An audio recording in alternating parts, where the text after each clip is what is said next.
If you had one shot or one opportunity to seize everything that you ever wanted in one moment, would you capture it or just let it slip? I'm talking about opportunity to start in the NHS as a medical doctor without going through any interview, without going through any portfolio requirement. Have you stopped and asked yourself, why haven't you taken this opportunity?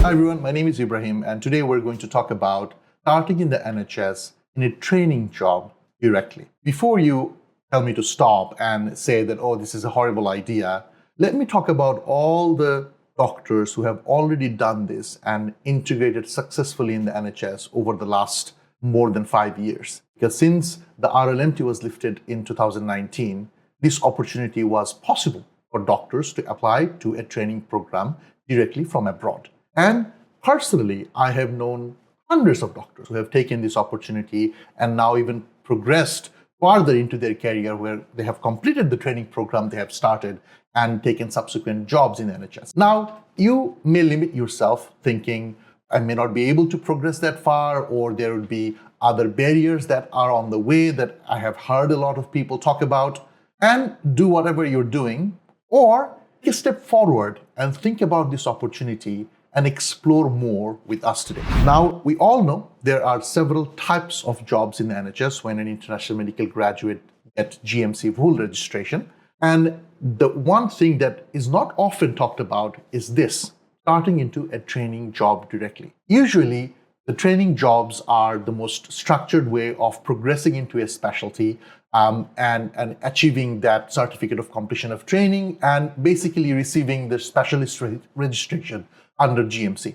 You can do that in a non-training pathway through Caesar pathway and everything, but obviously getting into a training job is the most recognized way of obtaining that. Now, a lot of people who has traversed the path of the UK medical training or even UK medical career plays that role of discouraging others that, oh no, this is not something that you should do it without any NHS experience or without the know-how and everything, because it's the sure way for you to fail, it's a sure way for you to get deported out, and all sorts of fear-mongering things that we hear on social media and we have been hearing.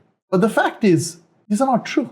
And I cannot emphasize and tell you how disheartening to hear it back from IMGs who say that, oh, I didn't take this because I heard this and I heard that. And all of those claims were baseless. You cannot just get deported back because you were underperforming in a training program. Your underperformance in a training program, I mean, if that happens, that raises a lot of questions about the training program itself. There are a lot of people who are responsible to train you. You have a training supervisor, you have a training program director, you have a regional director of that training services. So when you are in a training program, I can argue that you're more supported than when you are not in a training program.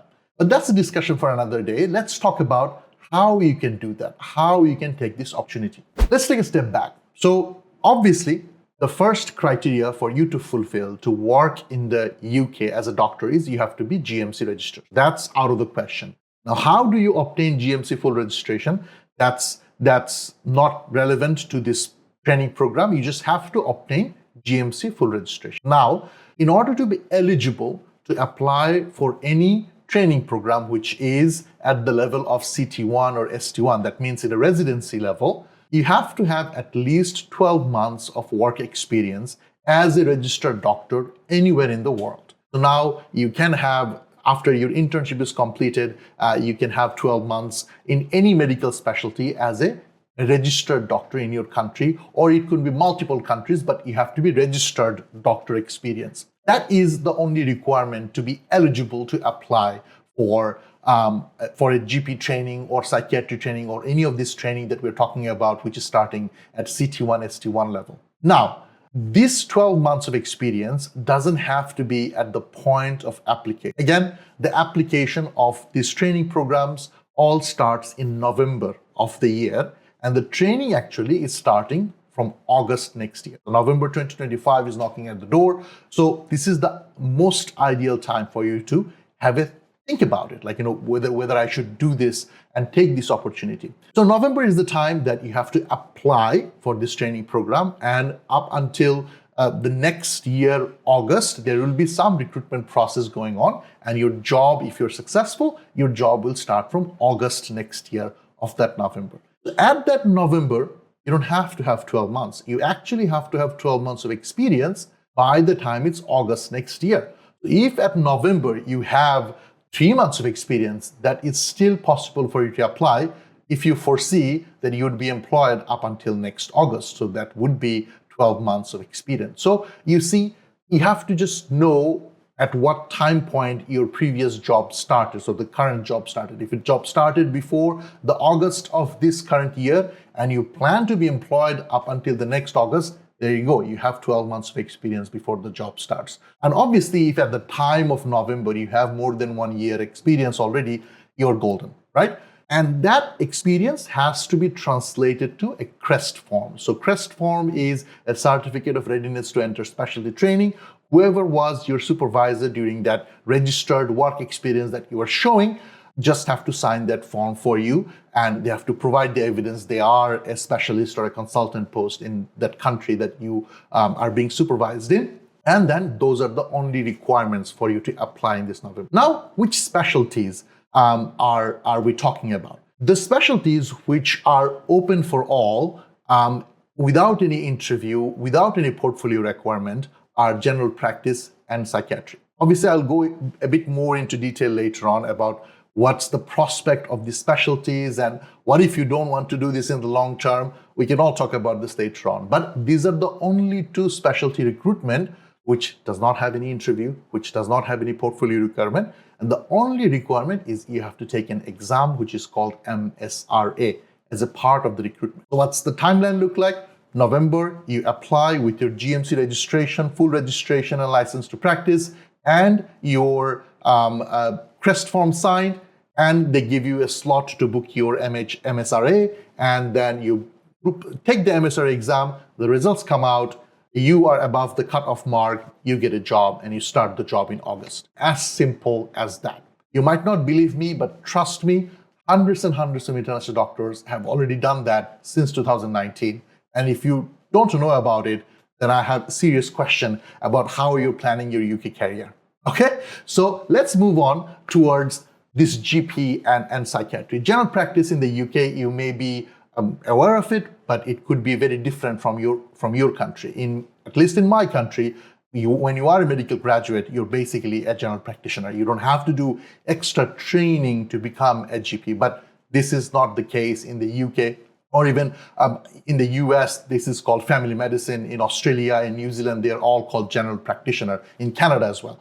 So general practitioner is a specialty training, which is equivalent to what you might call family medicine in the US. 3-year specialty training program you can get in, and then throughout the training program, you have to progress, obviously, and pass the MRCGP exam as a trainee.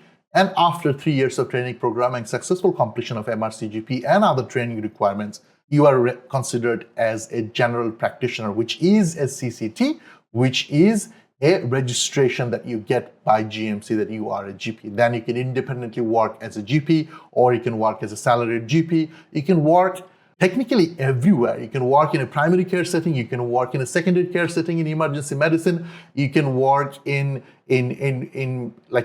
football team, you can work in rugby team, you can work in boxing team. The GP has a very versatile work space in the United Kingdom. Just once you become a GP, you can choose to gear your, so that kind of a career is called a portfolio career. So that's also a complete discussion of another day. But that's the pathway of GP. Now, if you decide that you join the GP training, 1 year goes by and you really don't like it, you have every right to apply for other jobs or apply for another training. Maybe in that 1 year in your GP training, you're preparing your portfolio for IMT. And in November next year, while you are a GP trainee, you apply for IMT and you go to the interview. And maybe from next year, you can start an IMT. Maybe use the 2 years of GP training that you're doing to prepare a portfolio for radiology. And then you apply for radiology. So you see, getting into GP training doesn't mean that you have to become a GP. People get into GP training, people get into different training program, and halfway through, or even at the beginning, or even at the end, they decide this is not something that I want to do for the rest of my life. And they prepare the portfolio, they prepare for the application for a different specialty while they're in the training program, and they apply and they move from one training program to another training program. If there was transferable competencies in some of the training programs, which can be carried on to the next training programs. But it may not be possible from GP to elsewhere, but if you come to GP from elsewhere, that's possible. Like if you do internal medicine training and then you decide, I don't want to be a medical specialist, I want to be a GP, your 6 months of GP training would be lessened. And same way goes for if you go to emergency medicine, some transferable competencies are there. So you see, it's not impossible. Just because you start in the NHS as a GP trainee doesn't mean that your fate is written that you have to be a GP in the United Kingdom. So why don't you use this opportunity to just start and then see what kind of things you can do to steer your career in a different direction if you want to. And that's what doctors in the UK has been doing for the longest time. Not only GP, people get into surgical specialties and then decide they don't want to do surgery for the rest of their life. They want to be a GP or a radiologist, and they switch their career in the midway, in the second year of training or in third year of their training. So you see, this opportunity that we talked about, it's not the end, it's just the start of your career. So why aren't you taking this opportunity to start your career? Okay.